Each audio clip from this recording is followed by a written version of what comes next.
บริยายพอนะกระบังใจโจสเลงพอเอาเดี๋ยวเตะตีอยู่เนาะเนี่ยเมื่อมาก่อนมากันตุสปะครับโอ้นะไปเลยครับโอ้มันก็นอนนะถ้าโดนตึงหน่อยถ้าโดนมาจะมันยุบก้ามามันยุบก้ามุ้ยว้าวก้า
ทำมาป้อมาต้องมาป้อ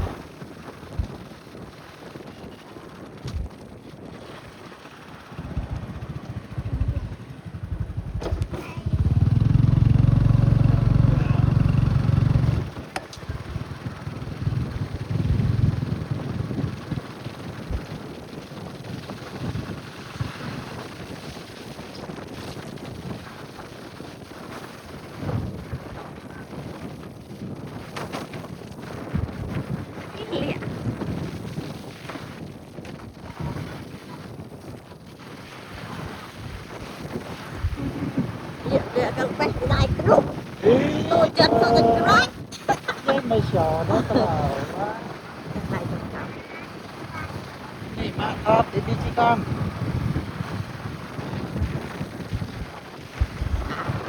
ครับดิจิกรรมนี่เสร็จ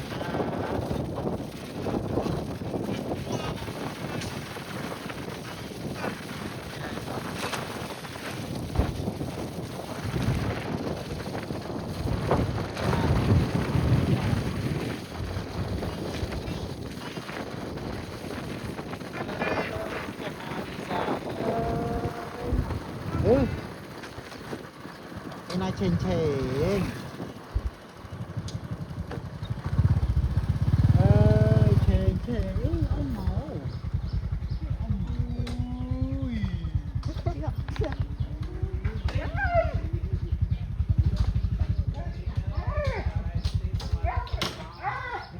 แต่ติด